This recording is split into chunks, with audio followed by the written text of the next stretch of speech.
அன்பின் இனிய உறவுகளுக்கு வணக்கம். தன் வரலாறு தொடர்கிறது. தொடர் 6 கடைநிலை ஊழியர் சங்கத்தை பற்றி கடந்த வீடியோவில் பார்த்தோம். அதனுடைய தொடர் அப்படியே இருக்கட்டும், அதை அப்புறம் கண்டினியூ பண்ணலாம். என்னுடைய 8 வயசு 1997 எங்கள் சொந்த ஊர் கோவிந்தவாடி அகரம். என்னுடைய பாட்டி பேர் நாகமணி. எங்கள் பாட்டி மொச்சக்கொட்டை வியாபாரம் பண்ணுவாங்க, அதாவது சுண்டல் வியாபாரம் பண்ணுவாங்க. ஒரு சிறு வியாபாரி, குடிசை தொழிலாளி தான் எங்கள் பாட்டி. அப்போது அவங்களுக்கு ஹெல்ப்பர் நான். அவங்க மொச்சக்கொட்டை எடுத்துகிட்டு போனாங்கன்னா நான் ஒரு பையை எடுத்துகிட்டு ஒரு கூடையை தனியாக எடுத்துக்கிட்டு அவங்களா கூட போவேன். நான் குரல் கொடுக்கணும், மொச்சக்கொட்டைன்னு சொல்லிட்டு குரல் கொடுக்கணும்.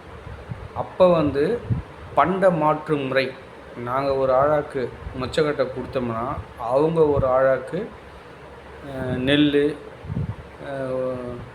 கேழ்வரகு, கம்பு, அது மாதிரி காய்கறி, வெண்டைக்காய், கத்திரிக்காய், அது மாதிரி புளியங்கொட்டை கூட கொடுப்பாங்க.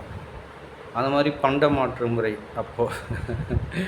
அதெல்லாம் நான் வாங்கி வச்சுட்டு நான் ஒரு கூடை எடுத்துகிட்டு நான் குரல் கொடுக்கணும். குரல் கொடுத்தேன்னா அவங்கக்கிட்ட இருக்கிறத நம்மக்கிட்ட கொடுத்துட்டு நம்மக்கிட்ட இருக்கிற மொச்சக்கொட்டையை அவங்க வாங்கிக்குவாங்க. அந்த நெல், அந்த கம்பு, அந்த கேழ்வரகு, அந்த காய்கறியெல்லாம் நான் ஒரு கூடையில் வாங்கிட்டு அவங்கள கூட போகணும். அப்போ இந்த கால்னா, அரைனா, ஒரணான்றத அதெல்லாம் மறையுது. 1 பைசா 2 பைசாலாம் வருது. அப்போது அவ்வளோ காசு எதுவும் அவ்வளோ வராது. காசு வரதை நம்ம பயன்படுத்திக்கலாம். காசும் கொடுத்து வாங்கிக்குவாங்க. அதிகமாக இந்த பண்ட மாற்று முறை தான். நெல் கொடுப்பாங்க, கம்பு கொடுப்பாங்க, கேழ்வரகு கொடுப்பாங்க. நம்ம அதை குத்தி அரிசியாக்கி சாப்பாடு செஞ்சு சாப்பிட்ணும். கம்பு அரைச்சி கூழ் கம்பங்கூழ், கம்பங்களி, கேழ்வரகு கூழ், அதே மாதிரி காய்கறி எல்லாம் இருக்கும்.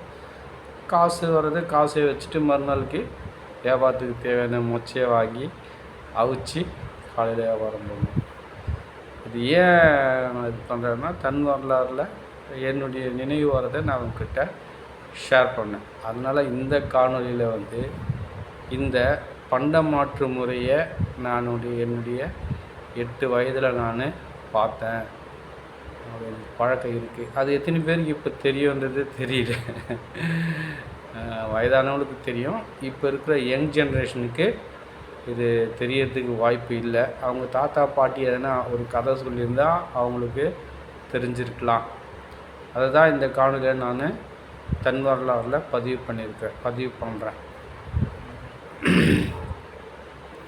அப்படி இருந்தோம். ஆனால் எங்கள் பாட்டி செய்வாங்க ஒரு தக்காளி சட்னி, செம சூப்பராக இருக்கும்.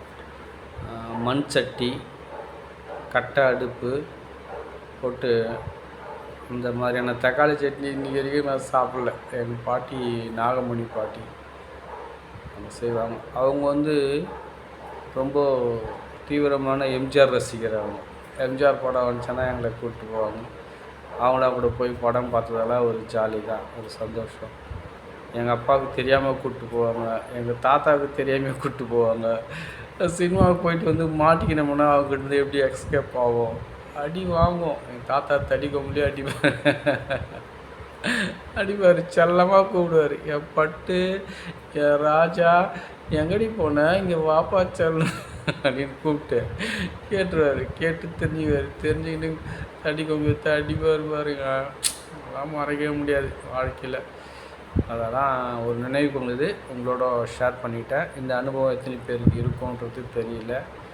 இது எந்த அளவுக்கு உங்களுக்கு ஒரு ரசனையை கொடுக்கும், மகிழ்ச்சியை கொடுக்கும்ன்றதுன்னு தெரியல. இந்த காணொலியில் இதை பதிவு செய்து தன் வரலாறு தொடரும். அடுத்த காணொலியில் சந்திப்போம். நன்றி, வணக்கம்.